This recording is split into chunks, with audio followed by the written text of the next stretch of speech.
नमस्कार। डॉक्टर घोष और मेरी तरफ से आप सबका हार्दिक स्वागत। आमतौर पर लोगों के मन में विज्ञान के प्रति एक डर सा रहता है। हम कोशिश करेंगे कि इस प्रोग्राम के द्वारा आपके इस डर को उत्साह में बदल दें। इस बार हम जिन सवालों को लेकर आए हैं वे दृष्टि, ध्वनि, भाप, विकास जैसे विभिन्न विषयों से जुड़े हुए हैं। तो चलिए देखते हैं इस महीने का पहला सवाल।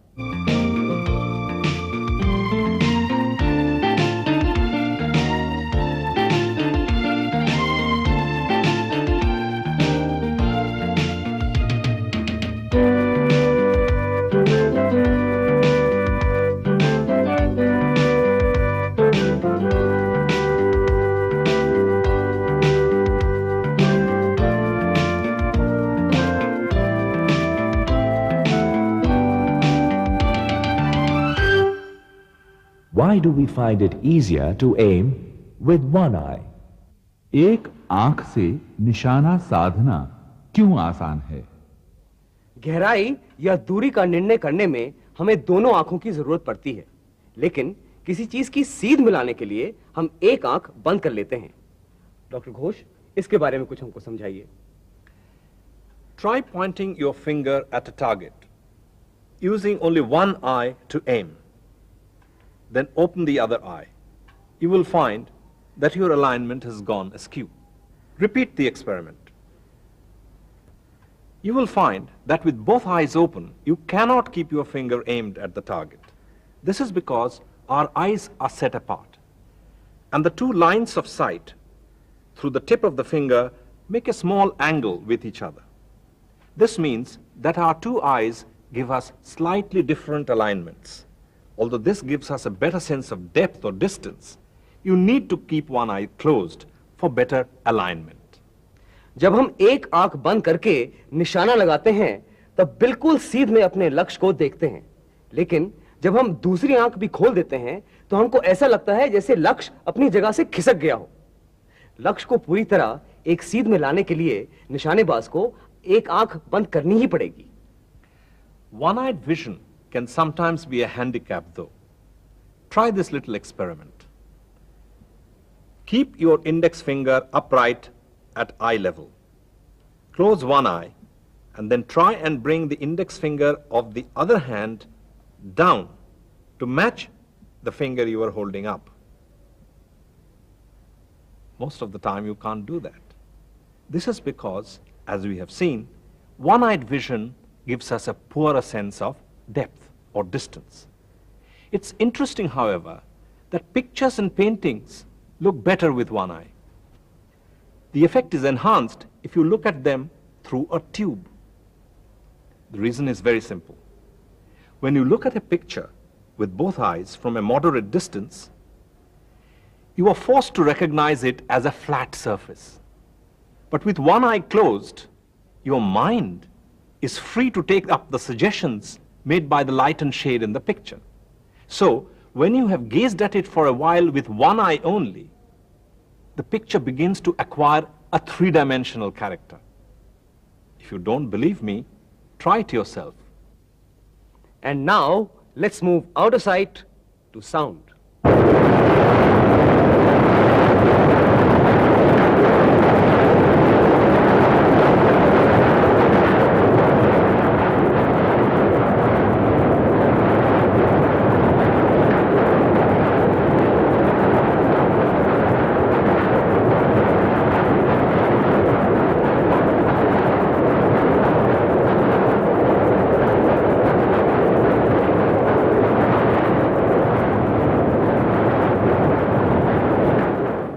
Why does the sound of a running train change when the train crosses a bridge? पुल से गुजरते समय ट्रेन ज्यादा शोर क्यों करती है? ट्रेन जब पटरी पर चलती है तो तीन कारणों से शोर होता है। पहला, पटरी और पहियों के बीच में रगड़।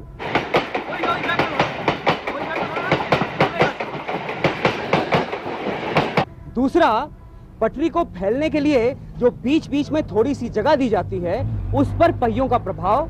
और तीसरा, रेल के डिब्बों का कंपन। However, the sleepers are rigidly anchored to the ground. and do not allow the rails to vibrate much. In addition, much of the sound due to friction and impact of the wheels on the rails at the gaps between the rails is absorbed by the earth. But when a train passes over a bridge, the sleepers are no longer anchored to the ground. Since they are no longer on such a rigid basis, they allow the rails to vibrate much more freely, producing much more sound.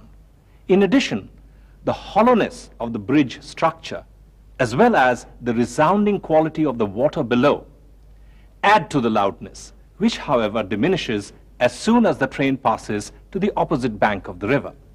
दरअसल आप आंख बंद करके भी ये बता सकते हैं कि आपकी ट्रेन अब पुल के ऊपर से गुजर रही है। पुल पर पटरी के नीचे खोखली जगह होती है और इसके कारण पटरी से ज्यादा कंपन पैदा होती है। इस पुल के नीचे अगर जमीन होती तो कंपन से पैदा होने वाले शोर को सोख लेती। इसके विपरीत पुल के नीचे पानी है जिसमें प्रतिध्वनि करने की क्षमता है। परिणाम यह होता है कि कंपन से होने वाला शोर ज्यादा घना और तेज होता है। And now, off the track, into a kitchen.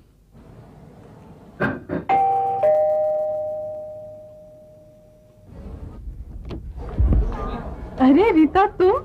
ये लो मीना, तुम्हारी मैगजीन। थैंक्स। वेलकम। तुमने कल रात के तमाशे के बारे में सुना कुछ? हाँ, बड़ी शर्म की बात। इतने पढ़े लिखे लोग और इतना बुरा बर्ताव। सिर्फ बुरा बर्ताव? अरे कल तो उन्होंने रेखा को मार ही डाला होता। क्या कह रही हो? तुम्हें पता नहीं? उनके पड़ोसी जो है ना शर्मा जी, इतना शोर सुनकर उन्होंने पुलिस को फोन किया। पुलिस? अनिल ने तो रेखा को इतनी जोर से धक्का दिया कि उसका सिर खिड़की से जा टकराया। हाय, बेचारी खून से लथपथ थी। हम लोग उसे कार में लेकर हॉस्पिटल जा रहे थे कि तब तक पुलिस आ पहुंची। हमें कुछ करना चाहिए। अरे मैंने तो दूध उबलने के लिए चढ़ाया था।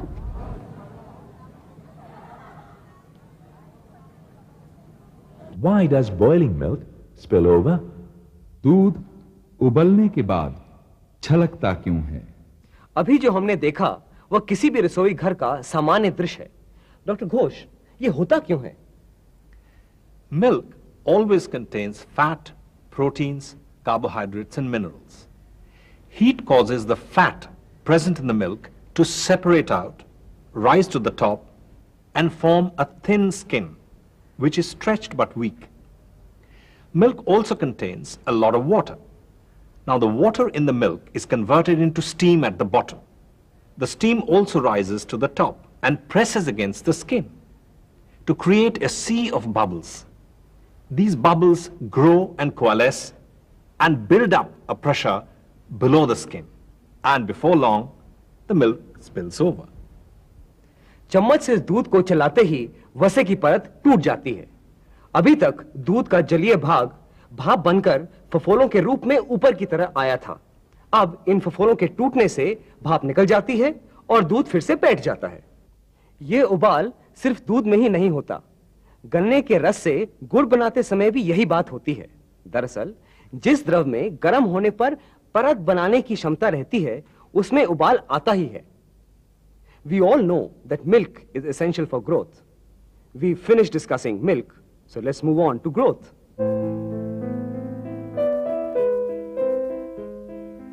दादी माँ, ये किसकी तस्वीर है? ये तो तुम्हारी माँ की तस्वीर है गुड्डी।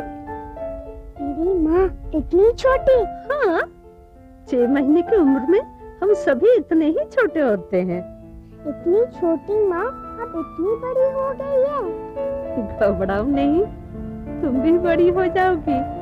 अगर दादी माँ एक बात समझ में नहीं आई, माँ इतनी लंबी फिर मौसी इतनी छोटी क्यों? Why do we stop growing at a certain age? खास उम्र के बाद हमारे शरीर का बढ़ना क्यों रुक जाता है? ये बहुत अच्छा सवाल है। डॉक्टर घोष, आप मुझसे इतने लंबे क्यों हैं? You needn't despair, Dr. Sinha. They say that physical growth, even though minimal, continues until about age 40. An average child is about 50 centimeters long when it is born. In the next 20 years, it triples the length of the body it was born with and reaches an average height of about 1.6 meters. Why does it stop growing? It's because there is a system of glands in the body called the endocrine glands, which secrete hormones into the blood which control growth and development. The system consists primarily of the pituitary in the brain, the thyroid in the neck, the thymus in the chest, and the sex glands. Now, it is the tiny pituitary, the size of a pea, situated in a small hollow in the skull just behind the top of the nose, which is the body's master gland, or you may call it the main controller. It is the thymus which stimulates our bones to grow. If it acts too much, we get long arms and legs. But if it doesn't work hard enough, we might end up as midgets. When a child is about 13 or 14 years of age, the pituitary instructs the thymus glands to shrink and the sex glands begin to develop. Full maturity is attained at about age 22, and that's when we stop growing. Actually, as we have seen, the body keeps growing a little until about age 40. After that, the body actually begins to shrink, but very little, about 12 millimeters every 10 years. And this is because the cartilages in our joints and in the spinal column begin to dry up. Sometimes the sex glands develop too soon and slow down the thymus glands too early. The result is a person below average in height. But if the sex glands develop too late, the thymus glands keep working and the person becomes taller than average. मतलब ये कि शरीर की वृद्धि को नियंत्रित करने वाली पीयूषिका ग्रंथि यानी पिट्यूटरी ग्लैंड मस्तिष्क में नाक के ठीक ऊपर रहती है। हालांकि 22 वर्ष की उम्र तक शरीर का पूर्ण विकास हो जाता है, फिर भी 40 वर्ष की उम्र तक शरीर थोड़ा थोड़ा बढ़ता रहता है। इसके बाद हमारा शरीर हर 10 वर्ष में 12 मिलीमीटर सिकुड़ने लगता है। दरअसल हमारा अधिकांश विकास हमारे जन्म से भी पहले हो चुका है। एक छोटे से कोशाणु से हमारा डिंब का विकास शुरू होता है और छठे मास से 9वें मास तक काफी तेजी से बढ़ता है। यदि हम इस गति से बढ़ते तो 10 वर्ष की उम्र में हमारी लंबाई लगभग 18 फुट की होती। We should be happy therefore that the pituitary gland exists and keeps our body's growth under control. लंबी चौड़ी बातें तो हो गई, चलिए अब चलते हैं चिड़ियाघर में घूमने के लिए।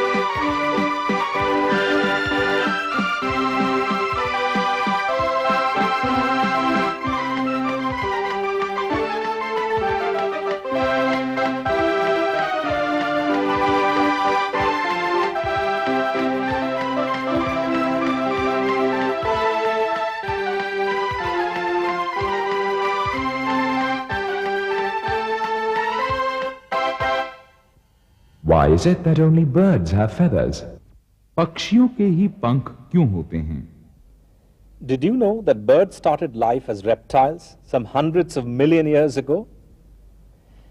Archaeopteryx, the first known bird, is believed to have evolved from a small dinosaur.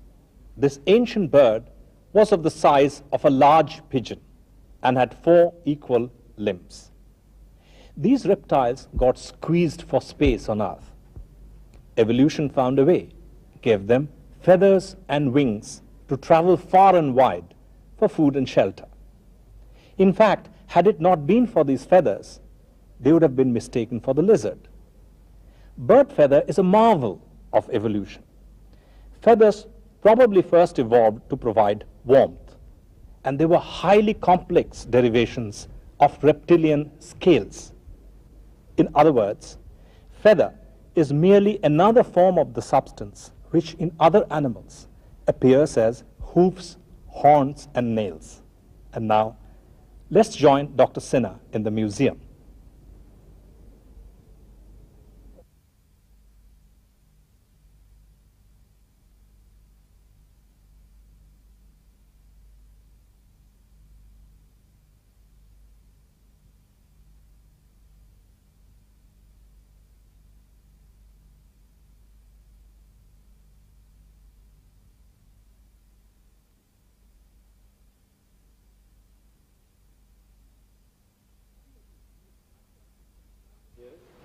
अभी अभी हमने विकास का एक चमत्कार देखा कि किस प्रकार एक आदिम सरीसृप के शरीर के शल्क धीरे धीरे पंखों में बदल गए।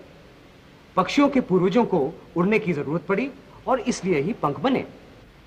लाखों वर्षों में प्रकृति ने इन पंखों को उपयोगी ही नहीं परंतु सजाया, संवारा और देखिए कितना सुंदर बना दिया। But beauty is not entirely without purpose. It helps birds to survive and propagate. A feather is made up of a tapering rod. The upper, slender part is called the shaft and the lower portion the quill. The quill is hollow and it is pierced at the tip with a hole through which nourishment passes during growth. The shaft is filled with pith. There are two types of feathers. One type, which forms the outline of the body, are called contour feathers, and the soft, fluffy feathers underneath are called the down. When a bird comes out of an egg, its body is usually covered with down, and that is soon cast away to make room for the regular feathers. The color of a feather is due to the pigment deposited on them. However, there are some colors, like for example this, which is caused by the surface formation of the feathers, which reflect light in a special way. It is somewhat similar to the shot colors that you see in some saris and also in some thin oil films floating on water. The different textures and sizes of feathers have evolved in different environments. This is why, for example, the feathers of a hawk are different from those of an owl or a duck. They serve different purposes. ये पंख कई रूप में विकसित हुए हैं जिससे कि पक्षी अलग अलग वातावरण में जीवित रह सकें। उदाहरण के लिए उल्लू का पंख लीजिए। ये पंख बहुत मुलायम और रुएदार होते हैं और इसकी वजह से उल्लू बिना आवाज किए आहिस्ता आहिस्ता उड़ सकता है। और दूसरी तरफ हैं बाज के पंख जो तेज गति से उड़ने के लिए बने हैं। जो पक्षी पानी में रहते हैं उनके पंखों पर एक खास किस्म के ग्लैंड्स से ऑयल की पुताई होती रहती है और इससे वे पानी में भीगते नहीं। And now let's move on to some spit and polish.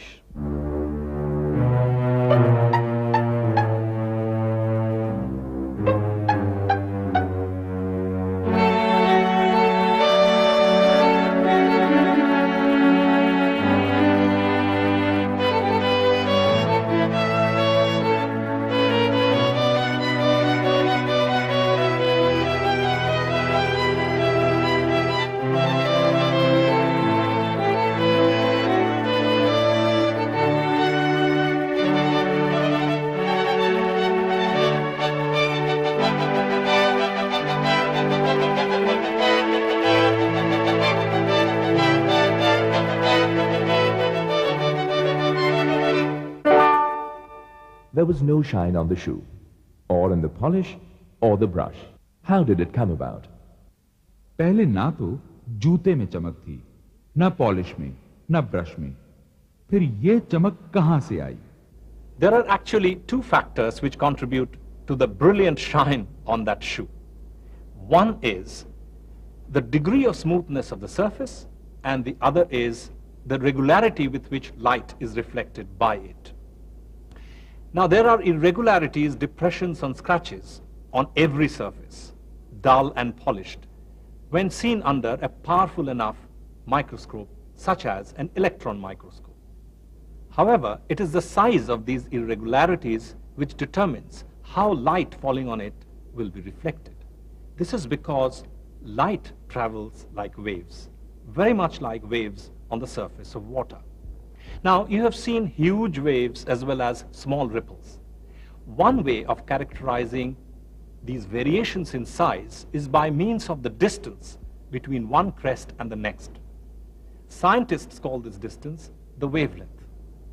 The mean wavelength of light is, believe me, 0.0005 millimeters.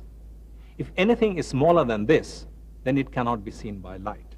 This is why if the irregularities on a surface are on a smaller scale than this, then they cannot be seen by light, and such a surface would appear polished and smooth to the naked eye. But if the irregularities are on the same scale or larger, then of course light falling on it will be reflected in an irregular fashion and the surface will appear dull. Now let's look at this shoe. Its surface is full of irregularities, depressions and hair. Now when you apply polish to it and brush it, then these irregularities are smoothened out on a scale which is smaller than the mean wavelength of visible light.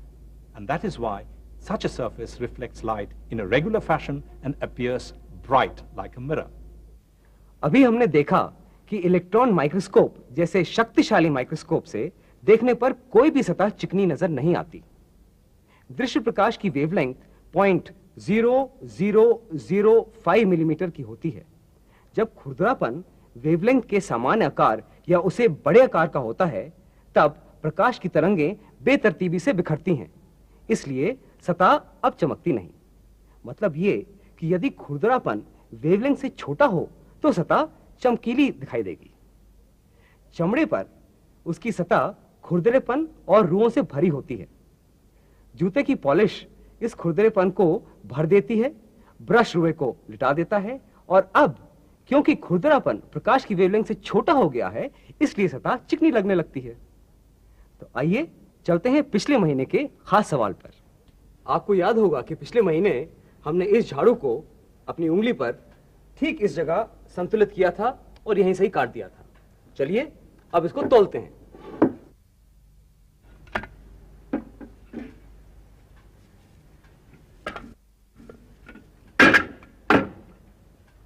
ये कैसे हुआ? Doctor Ghosh, जरा समझाइए।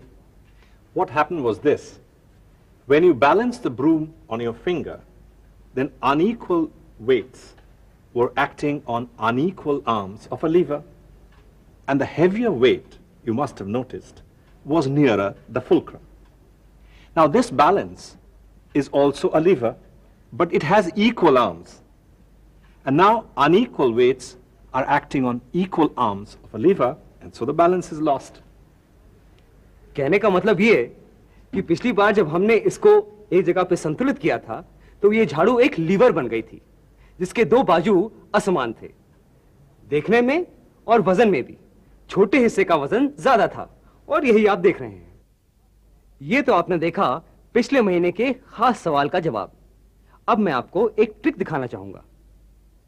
ताश का एक पत्ता या कार्ड लीजिए, इसको एक हाथ में पकड़िए और दूसरे हाथ को इसे पकड़ने के लिए तैयार रखिए। कार्ड छोड़िए, कार्ड पकड़ में आ जाएगा। कार्ड छोड़िए, कार्ड पकड़ में आ जाएगा। अब अपने किसी दोस्त को कहिए कि कार्ड आप छोड़ेंगे और पत्ता वो पकड़ेगा। डॉक्टर घोष।